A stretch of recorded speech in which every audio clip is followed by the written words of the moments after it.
Welcome back to Outside the Locker Room. I'm Shamaria Massenberg, and today's special guest is a KU rower, but also a good friend of mine, Kellyne Stephens. Kellyne, how are you doing today? I'm good, Shamaria. Thank you for asking. How are you? I'm doing well. Kellyne, I always think it's really cool how you and I kind of bonded and connected through natural hair when we first met, and specifically just discussing faux locks, because I was kind of stressing to you that I really wanted to get this certain hairstyle, but I was worried how it would be perceived in certain spaces, and not only that, just not knowing how to take them down. And you kind of assured me that, it would be a smooth process. So that's kind of the direction I want to head into today, because I think it's important to discuss the gendered and racialized experiences of Black women in sports, because that's an important topic. And obviously, you and I are both kind of in this space. Do you feel that how you look and present yourself as a Black woman impacts the way your work or talent is received? I think that it depends on perception.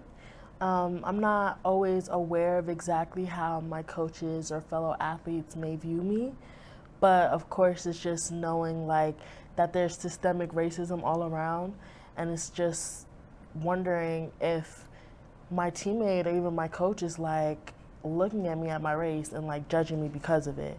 Are my efforts not as valuable, or are they even more looked at because I'm a woman of color? And I think that's a fair response, Kellyne, because like you said, it's systemic, it's historic.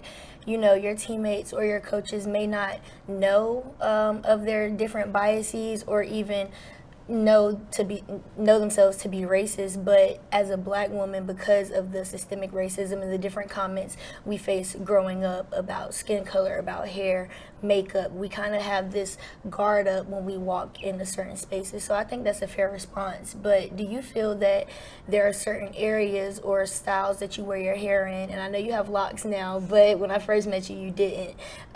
Do you feel that certain styles would get more critique when you walked into certain spaces?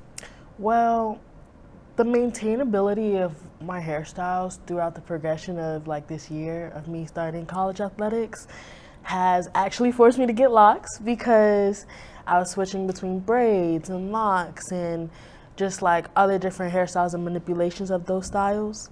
And I think that it was always just an interesting, not theory, sorry, just an interesting, again, perception of just walking in and someone saying, "Oh, you got your hair done again," and "Oh, I like your hair," or just looking at me and not really saying anything, which is fine. I mean, you're gonna look, of course, my hair is different, but it's also just are you seeing this as maybe something that's getting in the way when my hair is too long? Or are you judging me for the way I look? Do you think it looks crazy? But then again, it's it's my hair at the end of the day, and I want to be able to come and wear it how I want in and out of athletics, because it's my hair and who I am as a person at the end of the day. So. And before we were also talking about this topic, you kind of let me know that at one point you wore faux locks, and rowing is kind of getting in the way because the length of them and the boat. Can you talk a little bit about that? So, of course, I'm sitting in the seat or I'm rowing in the boat, and my torso is only a certain length. So knowing that my hair was longer past my butt length, it was maybe mid-thigh on me, and really just being prepared for that. So I would have to go in every morning and braid my hair up and fold it in half with a scrunchie. And it would be a bit of a hassle to prepare for, right. But I had to do what I had to do to make sure I was ready for practice. So. Of course, and it's as a Black woman, no matter what space we step in of athletics or any form of classroom or performance, employment, anything like that, we have to prepare ourselves to be up earlier, to take those days off to get the locks or the braids that might take up to 8 hours. And to other people it sounds crazy, but for us, hair is a form of expression. It's how we grow up, because at the end of the day, we still have to get our job done. And you talked about this earlier, the doo-doo braids that you had to wear to practice, that to someone else they may be what is that? Could you kind of talk about that and why you made the decision to kind of just wear your hair in plaits to practice that day? So, of course, like you said, sometimes, you have to take the day to get your hair done, but there's only 7 days in a week, and I practice 6 out of those 7 days.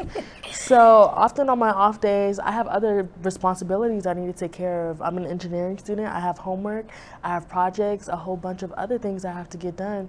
So, when time came for practice and my hair wasn't done, I was like, okay, YOLO, we're gonna go, and we're gonna go in these braids that I put in my head to go to sleep because I had no other time, but I still had to fulfill my responsibility as an athlete.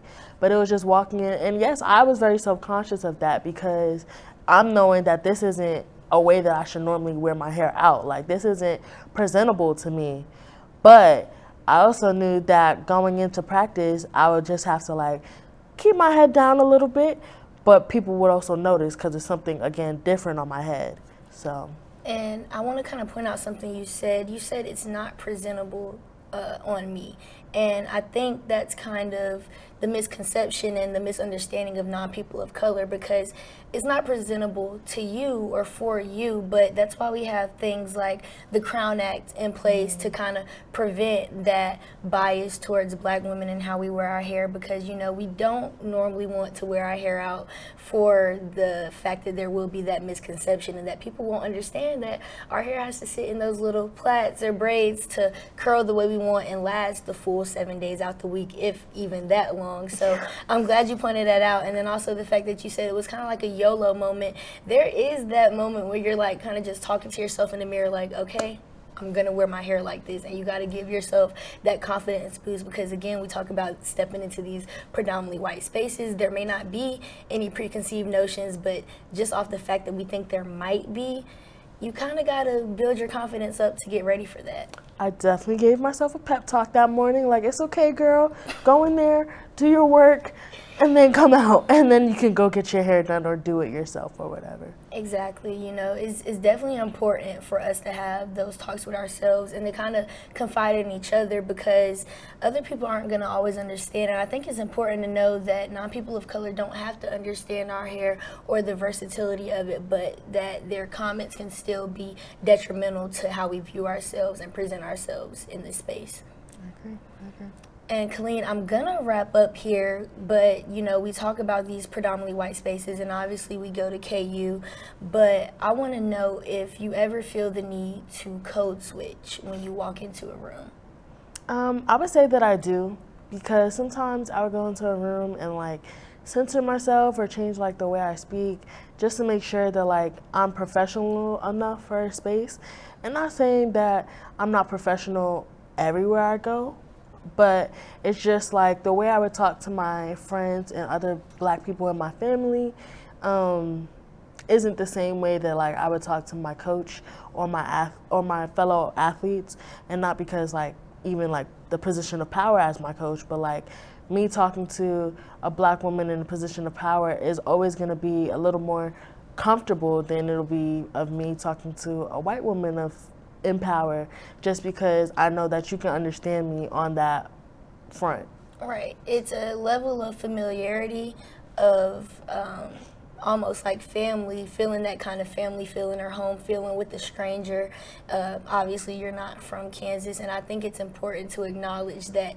It's comforting to be around someone who can understand you, understand slang, AAVE, that might be misinterpreted or kind of viewed as ghetto, even though it's just how we're brought up. It's a culture that's not always understood, which is why I really wanted to get your perceptions on it as a black student athlete, because these are things that we kind of got to start to chip away at that black student athletes shouldn't have to face, because being a student athlete in itself is like you just said, you're practicing 6 out of 7 days out the week, along with homework, projects, midterms. So to step into your space, your school, you want to feel comfortable. You want to feel like you can be yourself. And I appreciate you answering these questions and being willing to open up, Kellyne.